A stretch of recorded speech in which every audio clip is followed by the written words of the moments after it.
Europe 1, il est 8h moins le quart. Le 8 septembre, Mamoun, un Palestinien de 28 ans, a vécu un cauchemar dont il n'est pas prêt de se remettre. Une traversée de la Méditerranée qu'il a payé des milliers d'euros à des passeurs. Au bout du compte, pas de liberté, pas de rêve européen, mais la mort pour la plupart des passagers.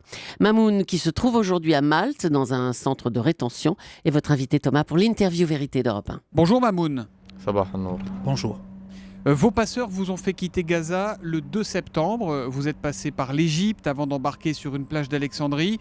Racontez-nous sur quel genre de bateau on vous a embarqué et combien vous étiez à ce moment-là.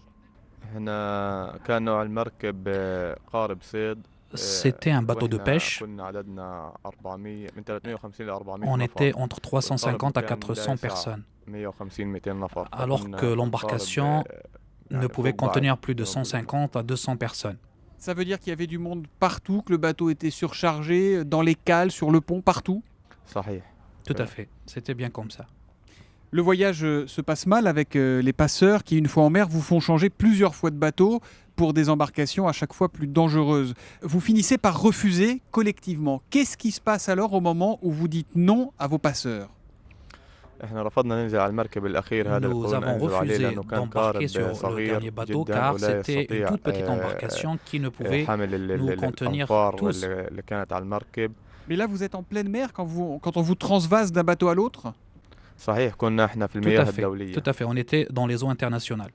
Et alors, qu'est-ce qui se passe? Comment, à un moment donné, votre barque, votre bateau chavire? Racontez-nous ça. Ils sont partis. Et nous avons heurté un plus gros bateau.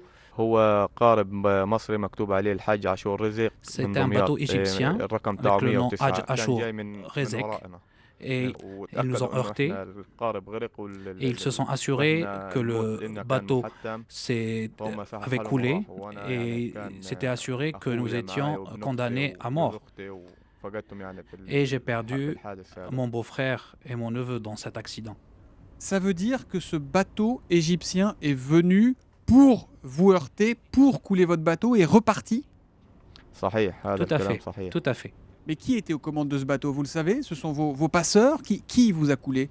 Ce sont les passeurs. Racontez-nous, Mamoun, ce qu'il se passe une fois que vous êtes dans l'eau, vous, mais aussi votre beau-frère et votre neveu âgé de 5 ans. C'était une tragédie. C'est difficile de décrire cette tragédie. Donc après l'accident, nous sommes tombés à l'eau. Mon neveu s'est noyé tout de suite. Il est mort dans mes bras. J'ai essayé de l'aider, mais je n'ai pas pu. J'ai appelé mon frère et mon beau-frère, qui était encore vivant à ce moment-là. Nous sommes restés dans l'eau 4 jours et 5 nuits. Nous nagions.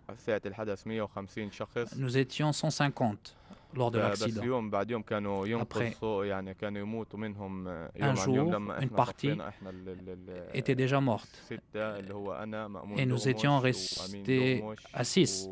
Et le dernier jour, mon frère était épuisé, ainsi qu'un autre passager, un autre naufragé. Ce passager est mort lui également. Et un navire français est arrivé et pour nous sauver. Et mon frère, ou j'ai perdu mon frère à la dernière minute lorsque le bateau français nous a sauvés. Ça veut dire que pendant ces 4 jours et ces 5 nuits que vous avez passées en mer, vous avez vu tous les passagers mourir à côté de vous, les uns après les autres? Tout à fait. Oui. Il y avait parmi eux des femmes, des enfants, des personnes âgées.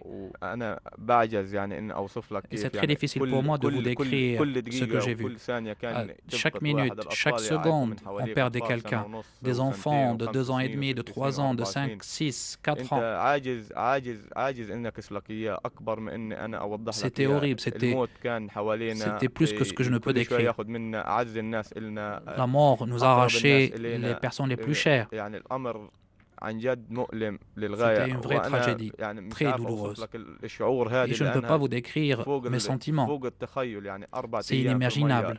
4 jours dans l'eau, sans manger, sans boire, souffrant du froid la nuit, de la chaleur le jour. C'est une tragédie, c'est un crime contre l'humanité, si vous voulez. Et votre neveu, votre Mounir, 5 ans, qui est mort dans vos bras, vous avez dû vous résoudre à l'abandonner en mer?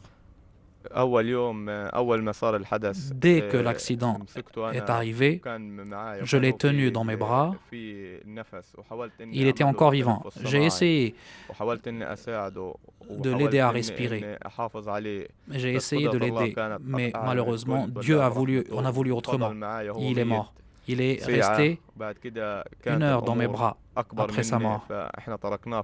Et nous avons dû l'abandonner dans l'eau.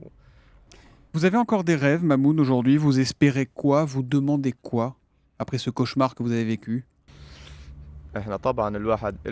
Bien sûr, j'ai encore des rêves. J'avais pour rêve, moi et mes frères, de vivre en Europe, moi avec mon frère et mon beau-frère et mon neveu, et les jeunes qui étaient avec nous, les frères Awadallah. Nous avions l'espoir de pouvoir vivre en Europe pour une vie meilleure. Nous avons fui la mort et nous vivons aujourd'hui une vie triste. Nous sommes isolés et j'espère, ou je demande à toute institution humanitaire de s'occuper de nous. Merci Mamoun d'avoir été avec nous ce matin. Merci pour ce témoignage très fort. Merci également à Xavier Yvon qui était à vos côtés à Malte pour la réalisation de ce duplex. Merci et bon courage. Merci.